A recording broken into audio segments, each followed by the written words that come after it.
Благодарам пред се за присуството и ве поздравувам како новинари и македонската јавност. Денеска сме пред Собранието на Република Македонија, каде што ќе го истакнеме проблемот кој што вчера го најавивте дел од вас медиумите, а тоа е проблемот со стекнувањето на лиценците кои што се дел од работењето на Министерството за труд и социјална политика. Имено сакам да потенцирам дека од доаѓањето пред само 7 дена во Министерството верно започнавме со проверка на сите процеси, дали текомно се одвивали, дали сите проблеми се решавале навремено во самото Министерство.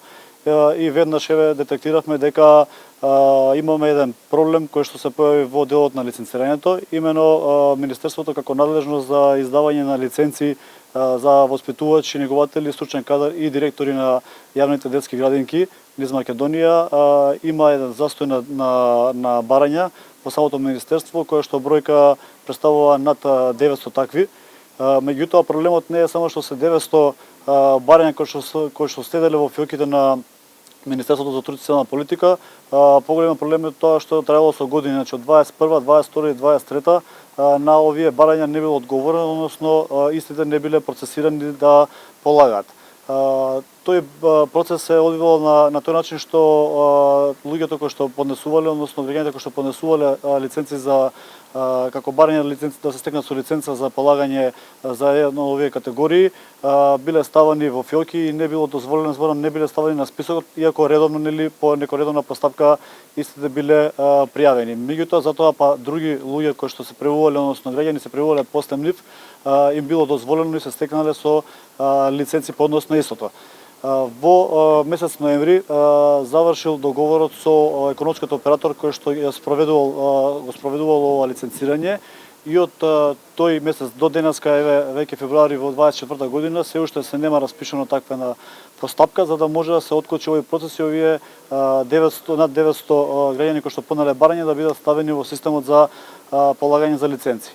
Зошто го потенцирам како важност самиот момент за стекнување на лиценци, а тоа е се поголемата потреба во детските градинки да бидат вклучени овие лица, односно да ги заменат по пат на пензионирање или заменување на сите оние групи каде што имаме, знаете дека преголем број на дечиња на 30-35 каде што се чуваат со едно или две лица во самите градинки, така да овој процес првиот за лиценцирање неминуваме за да се покријат сите овие, зборам, идни вработувања, односно пополнување на тие работни места.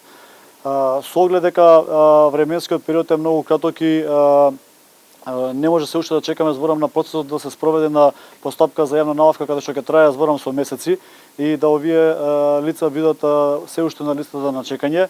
Јас како министер за труд и социјална политика заедно со пратениците од составот на пратеничката група на ВМРО-ДПМН направивме на законска измена каде што ќе тренираме во Законот за детска заштита и ќе дозволиме, зборам, во еден од членовите да се дозволи да може поред електронското, зборам, полагање да може да има и хартиено и со тоа овој процес, зборам, ќе биде одловен и ќе можеме да ова листа на чекање веднаш да бидат ставени во една процедура. Така да ова е системско решение и сметам дека е најбрзо за да можат овие граѓани да бидат задоволени. Во контекст на тоа прво едно прашање плюс имам две дополнителни вон темата. Пред некое време слична ситуација имаше во Министерството за правда каде што од самата партија кажа дека може да се злоупотреби. Може ли да биде сега случај во Министерството? Не може да биде случај. Видете, вака комисијата за лиценцирање е донесена, зборам, од претходната министерка која што денеска е заменичка, зборам, во тоа министерство, заменичка техничка министерка, така да комисијата си е постоечката, значи не интервенираме таму, значи само сакаме да го одлавиме процесот на полагање да овие луѓе можат да влезат во системот за можност за работни места. Ја доставивте ли таа измена до собрание, кога очекувате? Да, заедно со пратениците ја подготвивме, зборам, и они веќе денеска ја доставија, зборам, за да може да се стави на првата седница на дневен ред.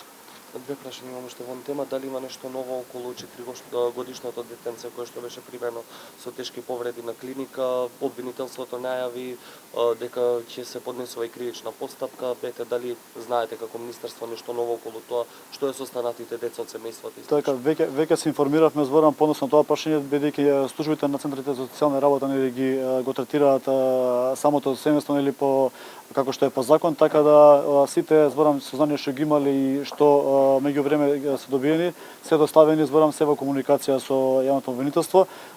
Ние ќе интервенираме зборам дополнително доколку треба зборам каква да е поддршка на самото семејство зборам во секаков аспект она што не е надлежност да биде испочитувано по закон.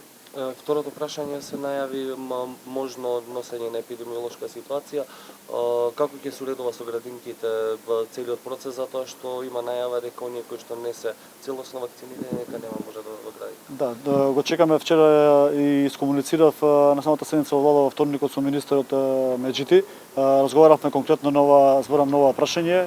Ми укажа дека нели вчера во среда ќе се одржи комисијата ќе одржи седница, има заклучоци, исто да претпоставам дека треба да иде сега на одобрување така на седница на влада. Меѓутоа ние меѓувреме се што е во нашата надлежност да градинките веќе побараат зборам такви епидемиолошки кои што и по закон нели постојат во закон дека секој дете кој што нема нели нема примено одредена вакцина дека не може да биде дел од системот за детска заштита, така да ќе ги провериме зборам и службите наши инспекцијски служби ќе видиме кај треба да интервенира за да биде тоа пракса за да не се расшири зборам да го спречиме ширењето на оваа епидемија барем во Скопје нели како жариште во овој момент.